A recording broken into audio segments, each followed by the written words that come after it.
do livro Mantras de Vida, de Loester, psicografado por João Nunes Maia. Todos os meus órgãos trabalham normalmente, graças a Deus. Livro dos Espíritos, pergunta 533.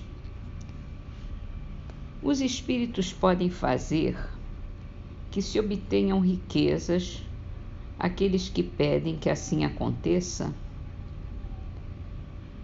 Algumas vezes, como prova, quase sempre, porém, recusam, como se recusa a uma criança, a satisfação de um pedido inconsiderado. São bons ou maus os espíritos que concedem esses favores? Uns e outros, depende da intenção. As mais das vezes, entretanto, os que os concedem são os espíritos que lhes querem arrastar para o mal e que encontram um meio fácil de conseguirem, facilitando-lhes os gozos que a riqueza proporciona. Só faltou dizer que sem Deus não acontece nada, né? Se Deus permitiu, é porque devia ser. Vamos para o céu e o inferno e entramos num novo capítulo da proibição de evocar os mortos. A Igreja não nega absolutamente o fato das manifestações. Ela admite-as todas, ao contrário, como se viu nas citações precedentes, mas as atribui às intervenções exclusivas dos demônios. É erradamente que alguns evocam o Evangelho para proibi-las, pois o Evangelho não diz uma palavra sobre isso. O supremo argumento brandido é a proibição de Moisés. Eis em que termos se exprime a este respeito a pastoral citada nos artigos precedentes. Aqui eles vão citar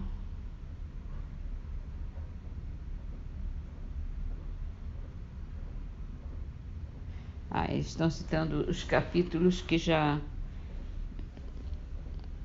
aqui do mesmo livro que já lemos. Não é permitido colocar-se em relação com eles os espíritos, quer imediatamente, quer por intermédio daqueles que os invocam e os interrogam. A lei mosaica punia com a morte essas práticas detestáveis correntes entre os gentios.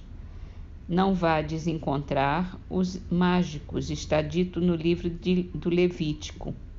E não dirijais aos adivinhos pergunta nenhuma por medo de incorrer na mácula, dirigindo-vos a eles.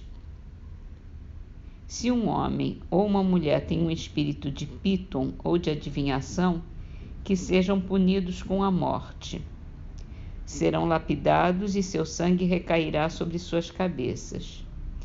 E no livro do Deuteronômio, que não haja entre vós ninguém que consulte os adivinhos, que observe os sonhos e os augúrios, ou que use de malefícios, sortilégios e encantamentos, ou que consulte aqueles que têm o espírito de Píton e que praticam a adivinhação, ou que interrogam os mortos para saber a verdade, pois o Senhor tem em abominação todas essas coisas e destruirá à vossa chegada as nações que cometem esses crimes. É útil para a inteligência do verdadeiro sentido das palavras de Moisés relembrar o texto completo, um pouco abreviado nessa citação.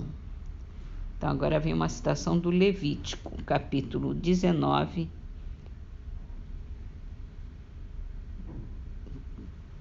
Não vos afasteis de vosso Deus para ir procurar os mágicos, e não consulteis os adivinhos, de medo de vos maculardes, dirigindo-vos a eles. Eu sou o Senhor vosso Deus. Se um homem ou uma mulher tem um espírito de Piton ou um espírito de adivinhação, que sejam punidos com a morte. Serão lapidados e seu sangue recairá sobre suas cabeças. E mais uma citação do Deuteronômio. Quando tiverdes entrado no país que o Senhor vosso Deus vos dará, ficai muito atentos a não querer imitar as abominações desses povos, e que não se encontre ninguém entre vós que pretenda purificar seu filho ou sua filha, fazendo-os passar pelo fogo, ou que consulte os adivinhos, ou que observe os sonhos e os augúrios, ou que use de malefícios, de sortilégios e encantamentos, ou que consulte aqueles que têm o espírito de Piton e que se dedicam a adivinhar, ou que interrogam os mortos para aprender a verdade. Pois o Senhor tem em abominação todas essas coisas, e ele exterminará todos esses povos à vossa entrada, por causa desses tipos de crimes que eles cometeram.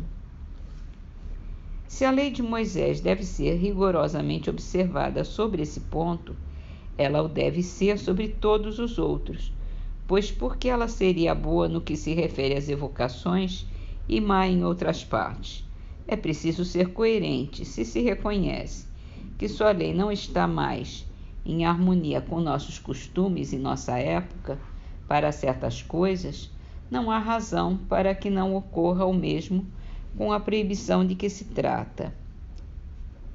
É preciso, aliás, se reportar aos motivos que provocaram essa proibição, motivos que tinham então sua razão de ser, mas que não mais existem seguramente hoje em dia. O legislador hebreu queria que seu povo rompesse com todos os costumes trazidos do Egito, onde aquele das evocações era usual e um motivo de abuso, como provam estas palavras de Isaías. O espírito do Egito se aniquilará nela e derrubarei sua prudência. Eles consultarão seus ídolos, seus adivinhos, seus pítons e seus mágicos. É uma citação do capítulo 19. Além disso, os israelitas não deviam contrair nenhuma aliança com as nações estrangeiras. Ora, eles iam encontrar as mesmas práticas entre aquelas onde iam entrar e que deviam combater. Moisés precisou, então, por política, inspirar ao povo hebreu aversão por todos os seus costumes que tivessem tido pontos de contato, se eles os tivessem assimilado. Para motivar essa aversão, era preciso apresentá-los como reprovados pelo próprio Deus. É por isso que ele disse: o Senhor tem em abominação todas essas coisas, e ele destruirá à vossa chegada as nações que cometem esses crimes. Depois a gente continua. Em Antologia dos Imortais, a poesia é de Francisca Júlia da Silva. Chama-se Adeus. Na agonia da luz, o astro-rei purpurina, leves tarjas de noite a manchar o horizonte. Uma estrela a piscar, remove a névoa fina e espelha-se feliz no regato defronte. Soluça um pombo além e se alteia e se inclina e voa, sem que o sol novo rumo lhe aponte. Humilde rola chora a gemer na campina, alheia ao prado em flor e à carícia da fonte. Chega a sombra final, aparece a tristeza no arrulho que ficou, por gemidos em bando, quais cordas a estalar numa lira retesa.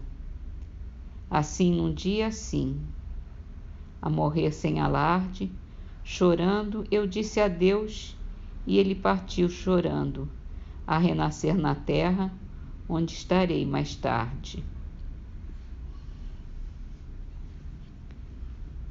Aqui tem uma explicação que fala sobre esse fato. A poetisa Francisca Júlia, no dia da morte do marido, ela se retirou para repousar e não mais acordou, apesar dos esforços médicos para reanimá-la, vindo a falecer na manhã do dia do enterro do marido.